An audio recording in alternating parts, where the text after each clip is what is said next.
wondered why she thought of a bureaucrat to open an event like this, which is really focused on areas of where the expertise is more with you than with somebody like I can ever hope to have. But let me congratulate you on your innovative choice of a theme for the conference, and that is the future of innovation, which is the future of all of us and certainly the future of India. Now, I'd like to record that the Indian Institutes of Management have done much to place India on the world business map. Okay, well thanks for inviting me today. Well, one of the reasons I'm here is because I know a lot about IIMA, having been fortunate enough to being introduced by my career before politics. And I was hugely impressed by the quality of the students that I found there. I mean, so much so that it was a hard job stopping me from hiring some of those students and inviting them to come and join my employer at the time and come and help contribute, both do well for themselves, but also contribute to the British economy. And I've always therefore been a big fan of it. I think just take your last question first about the perception. I mean, I'm here today because I knew about IIMA. But I think it's probably fair to say that not enough people, especially certainly business people in Britain, do. And events like this that you've got here today, I think is your second one in 2 years, I think really help to promote the brand. But also the alumni that are currently based in the UK or have connections with the UK, I think word of mouth and you're talking to both either employers or bankers and others, I think can help to spread the name as well. And I think when anyone comes in touch with the IIMA, they realise immediately what the high quality business school is, and in my opinion, one of the best in the world. So the other thing is, I think either the business opportunities that Britain offers, the people, whether they're from investors from India or anywhere else in the world, I think are quite unique compared to the rest of Europe. I think we're the most open economy in Europe. We have for many decades had a tradition of welcoming talent and investment from around the world and helping those businesses to grow, whether they want to do business in Britain or they want to do it abroad. Britain is a good place to be based to do business anywhere in the world, and lots of reasons for that, but I think that's something that's perfect for an IIMA graduate. Great, thank you. Just as a quick follow-up, do you think that there are avenues you could think of where the IIMA alumni could contribute in the public space and in initiatives of Her Majesty's government? Well, many already do. One thing I have always found with IIMA graduates is that they're not just interested in where's the business, where's the next dollar to be made. They often, a lot of the friends that I have that are graduates, they want to contribute to the community, they want to help, and that's great, and that's hugely welcome. And the public sector, whether it's government or public bodies that we have, we're already seeing that, and I think that talent, whether it's in management, it's in business, it's in fintech, whatever it is, as Britain tries to grow in so many other sectors, I think we can certainly tap into that.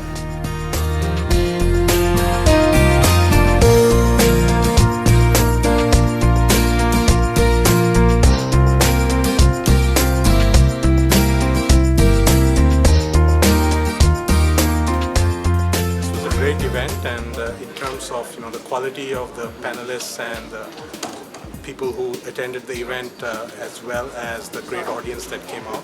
It's a great forum for exchanging ideas, and the theme per se of innovation and how it's impacting our lives every day is a very powerful one, and I think the event is doing a great job of addressing it. For me, it's even more powerful that this event was organized by IIMA. I'm an alumnus of the institute, and it fills me with great pride to see that these kinds of events and these kinds of audiences are being attracted by my alma mater. So I'm hoping to see much more of this as we go along. Absolutely amazed to see 230 plus people here in an alumni gathering. It's incredible. There's a brand name, it's a brilliant brand name. I mean, I just spent the last 3 years in Delhi, and all right, okay. Everyone aspires to be there, right? So I mean, it's a terrific brand name. So I'm always going to be impressed when I come to a conference like this. All right, so we have a biased sample today I'm because biased. you are in Delhi as well, so you're familiar with the brand name. Yeah, I'm very, very familiar with the brand name. So brilliant. It's been an exciting day today. It's great to see the kind of IIMA alumni here in this room. It's great to catch up with some of them and also see the really intense discussion that is taking place, including the address by Right Honorable Javed Saeed. Javed, I think it's been a great session so far. Look forward to the rest of it, and it's been an exciting day. So I'm very impressed with the depth of knowledge and the kind of the questions, and also just the kind of the quality of the event overall in terms of the subjects it's tackling. And you can see people really engaging with it and at the cutting edge of what is happening in innovation and particularly in big data. So that I think is very interesting.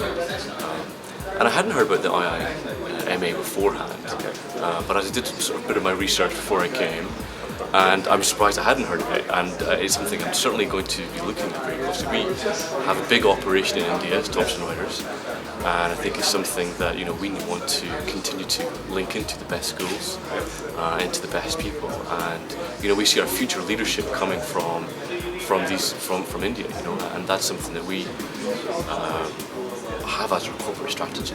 So I think being aware of IIMA and being part of it, I think it was a privilege to be here, and I think look forward to perhaps coming back in the future as well with some graduates.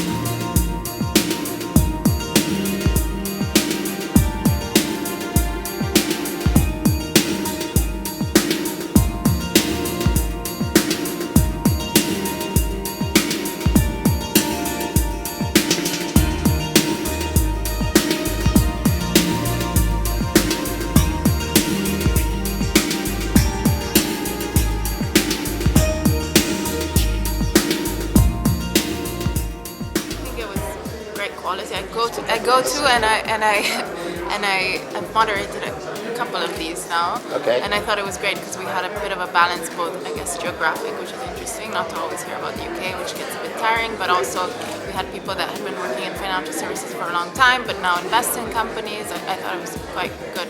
Fantastic, thank you.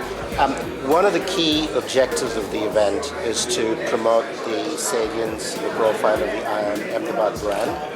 At the end of the event today, are you going away more aware of the brand or less aware? I'm definitely more aware because I didn't know it before, whereas now I kind of know what great alumni it has. Oh, it's fantastic. I mean, this is the first time, obviously, I've been invited, so I'm grateful for that. Thank you.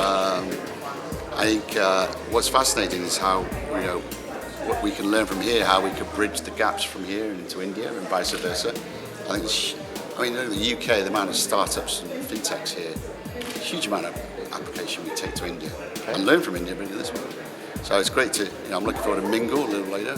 Fantastic. See how we can network a little bit. Absolutely. The quality of participation from the audience was exceptional. The panel was very, very good. And I think what we're doing is very topical, given that most of the IIMA graduates here in the UK end up being in the financial services industry, the industry that we are talking about facing imminent disruption from fintech.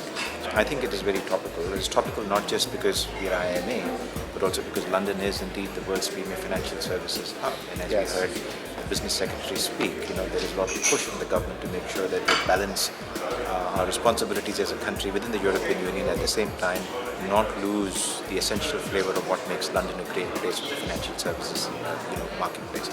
I think that the society needs to be complimented for selecting this as a topic. I think we should do a few more things around these events, and if there is an opportunity to participate in that in the future. Well, it's a very nice venue, I must say, and obviously very intelligent audience. And considering we're on at 5 o'clock, 4 o'clock, 5 o'clock in the afternoon. 5:15, It's an impressive level of attention. I think the panelists, myself accepted, of course, impressive, very knowledgeable on their subject, and hopefully it was of interest to the attendees.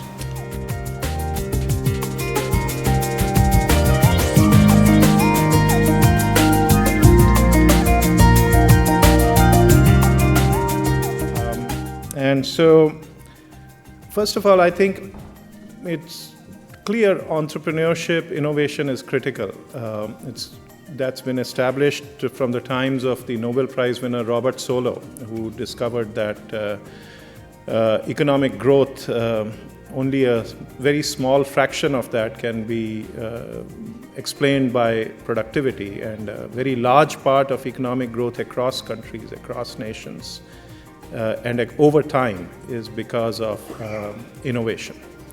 So it's important for economic growth, but I think it's particularly important for a country like India, and I think perhaps it was in our first or second session, reference was made to this, which is that we say we have a demographic dividend ahead of us. Lots of young people in the country who will be energetic, enthusiastic, and will contribute a lot.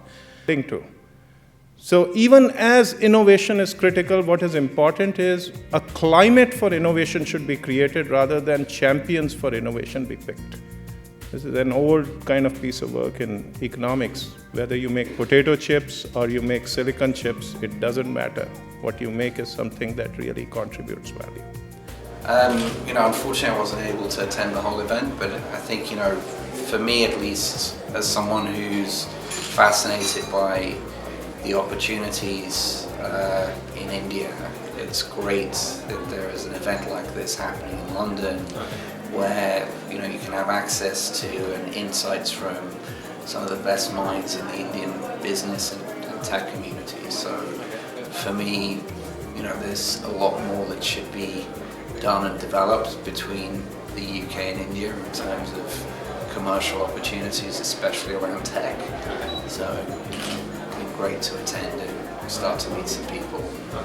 I thought it was great. I thought obviously getting someone of Vishal's caliber who's coming with that external viewpoint kind of anchored a lot of the subsequent discussions. And I think anything that can encourage entrepreneurship and give some insight into how it really works, because it's a bit of a black box.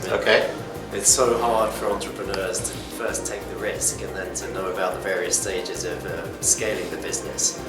We work with a lot of entrepreneurs that are running businesses doing 100 million in revenues to $1 billion in revenues, and they will often say to us, we've never done this before, but we don't know what we're doing. Right. And I think anything that can support that and promote that in India and Europe is